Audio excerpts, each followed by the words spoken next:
Hey, what is up, everybody? This is Stevie Breach coming to you with the Monday Night Raw, December 12th Raw preview. Honestly, in my mind, I shit pretty big on last week's edition of Monday Night Raw.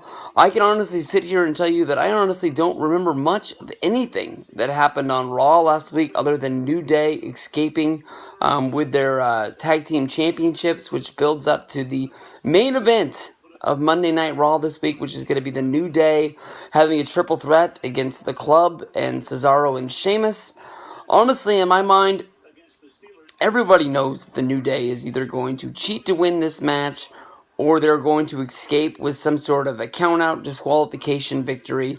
We're coming up on Battleground, and there is no clear-cut number one contender. With the titles being on the line, we all know that Demolition their record is going to be beat. It's not going. They're not going to lose this match.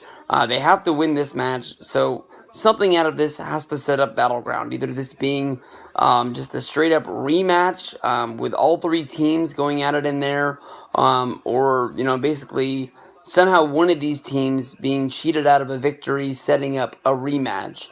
When it comes down to it, the Club had their shot last week. Cesaro and Sheamus haven't had a shot in a few weeks. If I was going to book a one-on-one match at Battleground, I'm guessing that Cesaro and Sheamus would somehow come out of this being the number one contenders. But how do you become the number one contenders by losing a match other than New Day pinning Guns and Gallows, sort of making Cesaro and Sheamus look like that they're not, losing anything in this? When it comes down to it, as a main event, this is not going to be good. The rest of Monday Night Raw is going to be filled out by Sasha Banks and Charlotte setting up their Iron Woman match. I don't know how you basically do this by having them not touch each other. I'm guessing that they're going to be doing more build-up with Ric Flair and Charlotte. Maybe, Ric Flair being there endorsing Sasha Banks. Honestly, in my mind, Ric Flair returning to WWE in order to build up this match doesn't really do anything for me at all. Ric Flair, if he was the manager of some sort of a faction or manager of some sort of a group, that makes sense to me. But, Ric Flair turning on his daughter and endorsing Sasha Banks to build up an Iron Woman match at Battleground doesn't really do anything for me at all.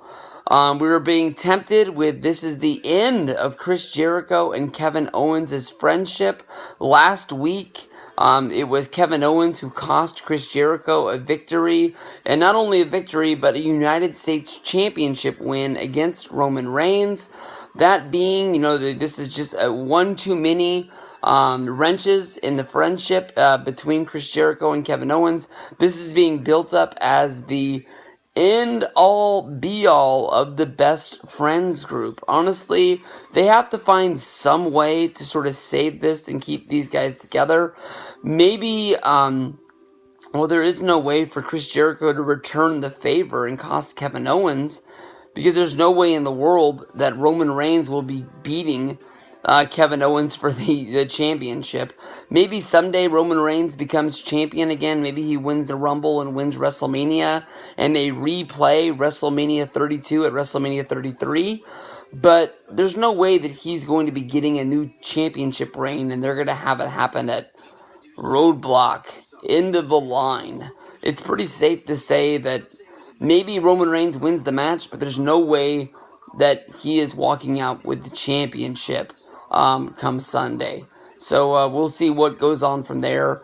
But they have to repair this. If anything, this is a friendship that's going to be split up at the Royal Rumble by one being forced to eliminate the other one. The only wrench in that plan is that Kevin Owens is the champion, and seeing how the Royal Rumble spot sees, what championship you want to go after.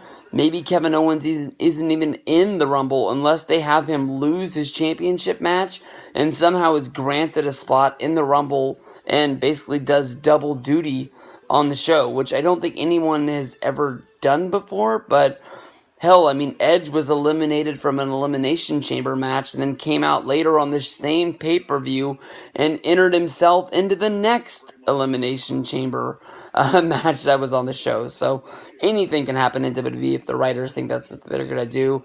Emelina is finally making her debut. I don't know, for somebody who was hot before, they've been building up this makeover that has honestly, in my mind, taken well over a month, maybe even 2 months of vignettes on Monday Night Raw. I don't know what they were really making over. This was a chick that was hot before, that it's almost like the writing staff finally, clicked the follow button on Emma's Twitter or Instagram feed and was able to see the pictures that this chick's been posting up and saying, we gotta see if we can find some way to build off of this. She's somebody who's always had a whole lot of wrestling talent, somebody that was trained by Lance Storm, then went through developmental, and only got stronger from there. She had a really good gimmick when she was sort of wearing the sunglasses, and I think she was wearing a leather jacket down to the ring.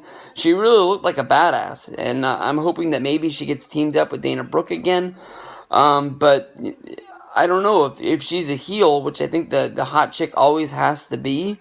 I'm guessing that means Sasha Banks is actually going to win the championship, or keep the championship, winning at Battleground. Or, fuck, I've messed it up calling it Battleground twice. It's Roadblock. Both of the pay-per-views suck, no matter when they're going to be. But it is what it is. We're going to have to see how we have a payoff between Enzo and Rusev. The rumor was that this whole angle was to build up Big Cass versus Rusev anyways. So maybe after the ass whooping that Enzo took last week, maybe they're going to say that he is unable to attend Monday Night Raw, maybe coming down with concussion from being banged over the head with the vase in the hotel room last week. Maybe that makes Big Cass step up, and then we have Enzo returning at the pay-per-view, costing Rusev the match.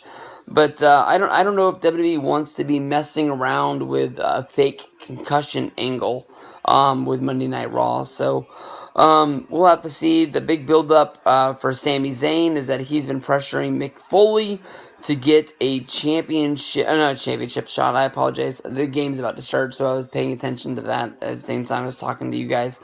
But Sami Zayn has been pressuring Mick Foley for a match against Braun Strowman.